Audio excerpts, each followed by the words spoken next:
ये है रशिया, दुनिया की 9वीं सबसे बड़ी इकोनॉमी, जिसने इस वक्त पूरी दुनिया को हिला कर रख दिया है। और इस रशिया के लिए सबसे बड़ा खतरा है नेटो। नेटो, जिसे नॉर्थ अटलांटिक ट्रीटी ऑर्गेनाइजेशन भी कहा जाता है, असल में अमेरिका और यूरोप के इन 30 कंट्रीज के दरमियान एक एग्रीमेंट है कि वो एक दूसरे की आजादी और सिक्योरिटी को मिलकर डिफेंड करेंगे। मतलब अगर इन 30 कंट्रीज में से किसी पे भी अटैक हुआ तो ये सारे कंट्रीज मिलकर उसे डिफेंड करेंगे। लेकिन इस अलायंस को बहुत जल्द एक बहुत बड़ा धचका पहुंचने वाला है। नेटो की एक बहुत बड़ी वीकनेस जो उसे रशिया के मुकाबले में बहुत कमजोर करने वाली है। अगर हम नॉर्थ अटलांटिक ओशन की तरफ आए तो यहाँ पर वो जजीरा है जिसने करीबन 400 साल तक पूरी दुनिया पर हुकूमत की। इस जजीरे ने अमेरिका से मिलकर नेटो की बुनियाद रखी। इस जजीरे को हम ब्रिटेन, यूनाइटेड किंगडम, इंग्लैंड या यूके भी कहते हैं। यूके इस वक्त अपनी हिस्ट्री के बदतरीन क्राइसिस से गुजर रहा है। यूके के डेट्स डबल हो चुके हैं। एनर्जी क्राइसिस में बहुत शिद्दत आ चुकी है। रेस्टोरेंट्स और पब्स बंद हो रहे हैं। यूके में इन्फ्लेशन रेट इस वक्त पिछले 40 सालों में सबसे ज्यादा है। 51 दिनों में 3 प्राइम मिनिस्टर चेंज हो चुके हैं। इस सब के साथ साथ सबसे बड़ा खतरा जो यूके पर मंडला रहा है वो है स्कॉटलैंड की आजादी। असल में 2014 में यूके की गवर्नमेंट ने स्कॉटलैंड को इंडिपेंडेंस के लिए रेफरेंडम करवाने की इजाजत दी। उस वक्त यूके यूरोपीय यूनियन का हिस्सा था और स्कॉटलैंड के 55% लोगों ने यूके में रहने के लिए ही वोट दिया। लेकिन फिर 2016 में यूके के यूरोपीय यूनियन से निकलने के बाद स्कॉटलैंड में होने वाले रेफरेंडम में 62% लोगों ने वोट दिया कि वो यूरोपीय यूनियन का पार्ट बनकर ही रहना चाहते हैं। मगर क्योंकि इंग्लैंड और वेल्स के वोट्स स्कॉटलैंड से कुछ ज्यादा थे, इसलिए ब्रिटेन ने यूरोपीय यूनियन छोड़ दिया। अब क्योंकि स्कॉटलैंड यूके का ही हिस्सा माना जाता है तो ऑटोमेटिकली स्कॉटलैंड भी यूरोपीय यूनियन से निकल गया। हालांकि स्कॉटलैंड की मेजोरिटी ये चाहती थी कि वो यूरोपीय यूनियन का पार्ट रहे। स्कॉटलैंड के पास अब यूरोपीय यूनियन में दोबारा शामिल होने का एक ही तरीका है कि वो ब्रिटेन से अलहदा हो जाए। लेकिन अब असल सवाल ये है कि स्कॉटलैंड के सेपरेट होने से नेटो को क्या फर्क पड़ता है। एक्सपर्ट्स ये क्यों कह रहे हैं कि अगर स्कॉटलैंड यूके से अलहदा हुआ तो न सिर्फ यूके तबाह हो सकता है बल्कि नेटो की पावर भी बहुत बुरी तरह कॉम्प्रोमाइज हो जाएगी। स्कॉटलैंड यूके और नेटो के लिए आखिर इतना इम्पोर्टेंट क्यों है? बल्कि अगर मैं ये कहूँ कि नेटो की सबसे बड़ी कमजोरी है ही स्कॉटलैंड तो गलत नहीं होगा। लेकिन ऐसा क्यों है? स्कॉटलैंड क्यों यूके और नेटो के लिए एक डरावना ख्वाब बना हुआ है? आइए जानते हैं। सच ये है कि इस वीडियो में सबसे पहले हम इस सवाल का जवाब तलाश करते हैं कि स्कॉटलैंड के सेपरेट होने से यूके पर क्या असर पड़ेगा। स्कॉटलैंड के पास समुद्र के इस हिस्से को नॉर्थ फील्ड कहते हैं और यहाँ पर दुनिया के 31वें सबसे बड़े ऑयल रिजर्व्स हैं। यूके अपनी 90% ऑयल रिक्वायरमेंट इस नॉर्थ फील्ड से निकलने वाले तेल से पूरी करता है और उसे सिर्फ 10% ऑयल बाहर से इम्पोर्ट करना पड़ता है। इन्हीं ऑयल रिजर्व्स की वजह से बाकी यूरोपियन कंट्रीज के मुकाबले में यूके अपनी एनर्जी रिक्वायरमेंट के लिए किसी एक्सटर्नल कंट्री पर डिपेंडेंट नहीं और इसीलिए रशियन यूक्रेन वॉर के बाद भी उसे उस शिद्दत से एनर्जी क्राइसिस का सामना नहीं करना पड़ा जैसे कि जर्मनी और बाकी यूरोपियन कंट्रीज को करना पड़ा है। अब फॉर एग्जांपल जर्मनी अपनी 50% गैस और 40% ऑयल रशिया से इंपोर्ट करता है, जबकि यूके अपनी सिर्फ 4% गैस और 9% ऑयल रशिया से इंपोर्ट करता है। और इसीलिए रशिया ने जब यूक्रेन पर अटैक किया तो यूके ने बड़ी आसानी से रशिया पर इम्पोर्ट सैंक्शंस लगा दी। लेकिन अब सबसे बड़ा सवाल ये है कि अगर स्कॉटलैंड यूके से सेपरेट होता है तो इन ऑयल रिजर्व्स का क्या होगा? अगर स्कॉटलैंड यूके से सेपरेट हुआ तो वो अपने साथ ब्रिटेन की सारी डोमेस्टिक ऑयल इंडस्ट्री को भी लेकर जाएगा, क्योंकि एक इंडिपेंडेंट कंट्री बनकर स्कॉटलैंड को ये हक हासिल होगा कि उसका एक अपना समुद्री इकोनॉमिक जोन हो, जिसे टेक्निकल लैंग्वेज में EEZ या एक्सक्लूसिव इकोनॉमिक जोन भी कहते हैं। और जोन कुछ इस तरह से दिखेगा। इस जोन में पाए जाने वाले सारे रिसोर्सेज पर स्कॉटलैंड का हक होगा। और अगर हम यूके के ऑयल और गैस रिजर्व्स को देखें तो बंटवारे के बाद वो कुछ इस तरह से होंगे। तो हम देख सकते हैं कि यूके के तकरीबन 95% ऑयल रिजर्व्स स्कॉटलैंड के कंट्रोल में चले जाएंगे और फिर स्कॉटलैंड इन रिसोर्सेज के साथ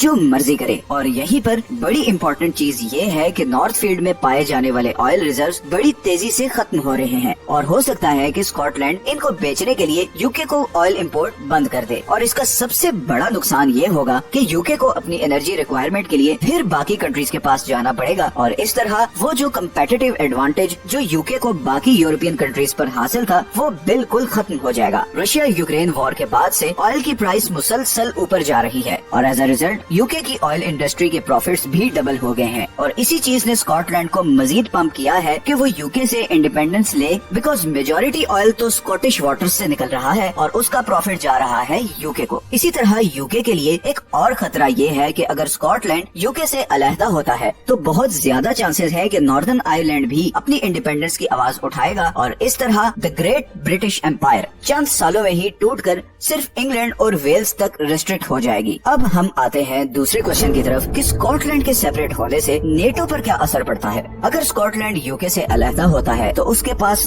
दो चॉइसेस होंगी। पहली ऑप्शन तो ये है कि वो नेटो का मेंबर बनने के लिए री अप्लाई करे और फिर उसे एक लंबे ब्यूरोक्रेटिक प्रोसीजर से गुजरना पड़ेगा। दूसरी ऑप्शन ये है कि वो आयरलैंड की तरह न्यूट्रल हो जाए और नेटो का हिस्सा ना बने, लेकिन इन दोनों सूरतों में नेटो के लिए नुकसान है। असल में नॉर्दर्न और सदर्न स्कॉटलैंड में ब्रिटेन की बहुत सी मिलिट्री बेसेस हैं, जैसे कि लॉसीमाउथ बेस, ल्यूकर्स बेस और कमिंग्स बे बेस। इन्हीं बेसिस के जरिए यूके अपने बॉर्डर्स को किसी भी एक्सटर्नल थ्रेट से प्रोटेक्ट करता है। इनमें सबसे इम्पोर्टेंट बेस ये लॉसीमाउथ है, क्योंकि यहीं से रशिया के जेट्स गुजरते हैं और सारे यूरोप पर नजर रखते हैं। बल्कि 2014 में जब रशिया ने क्राइमिया पर कब्जा किया तब रशियन एयरफोर्स के जहाज बहुत फ्रीक्वेंटली इस रूट से गुजरते थे और ब्रिटिश एयरफोर्स इस बेस के थ्रू बार बार इन जेट्स को इंटरसेप्ट करती थी। लेकिन अगर स्कॉटलैंड इंडिपेंडेंट होता है तो बहुत चांसेस हैं कि वो ब्रिटेन से ये बेसिस खाली करवाएगा और उसके नतीजे में यूके का एयर डिफेंस बहुत बुरी तरह कॉम्प्रोमाइज हो जाएगा। लेकिन बात सिर्फ यही खत्म नहीं होती। नेटो के लिए इससे भी ज्यादा खतरनाक चीज है ये सबमरीन बेस, जिसे फास्ट लेन कहा जाता है। इस पूरे रीजन में इससे ज्यादा इम्पोर्टेंट नेवल बेस कोई नहीं, क्योंकि यहाँ पर यूके की न्यूक्लियर सबमरीन्स हैं और किसी भी न्यूक्लियर अटैक की सूरत में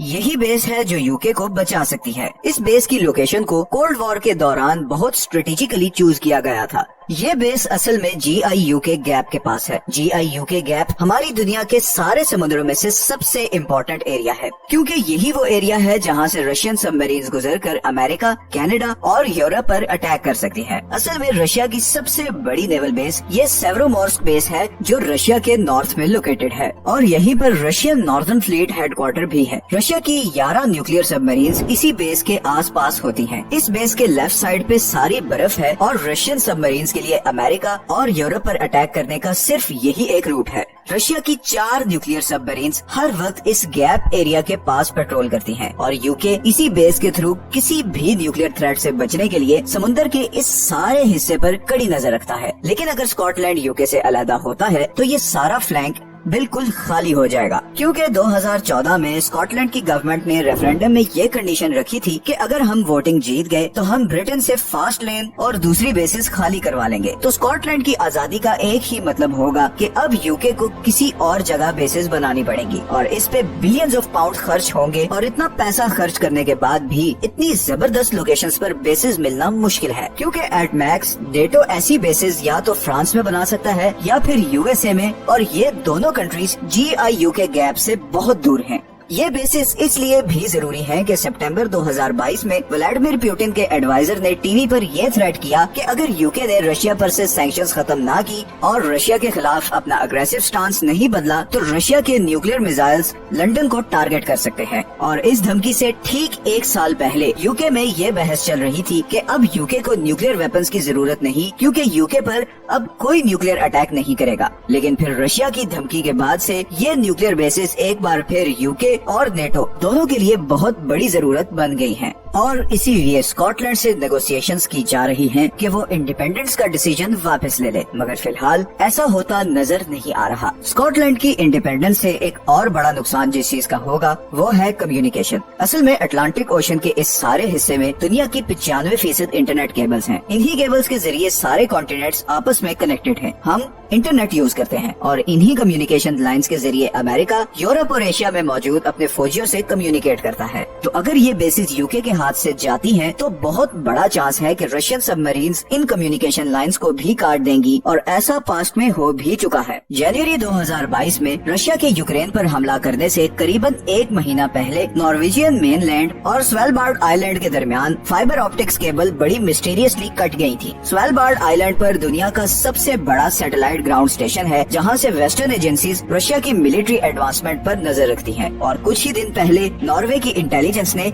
रशियन सबमरीन्स को समुद्र के इस हिस्से में डिटेक्ट किया था। तो स्कॉटलैंड के सेपरेट होने की सूरत में यूरोप और अमेरिका की कम्युनिकेशन लाइंस भी कॉम्प्रोमाइज हो जाएगी। और यही वो सारी रीजंस हैं जिसकी वजह से स्कॉटलैंड, नेटो और यूके दोनों की सबसे बड़ी कमजोरी है और उसकी इंडिपेंडेंस का दोनों को बहुत बड़ा नुकसान हो सकता है।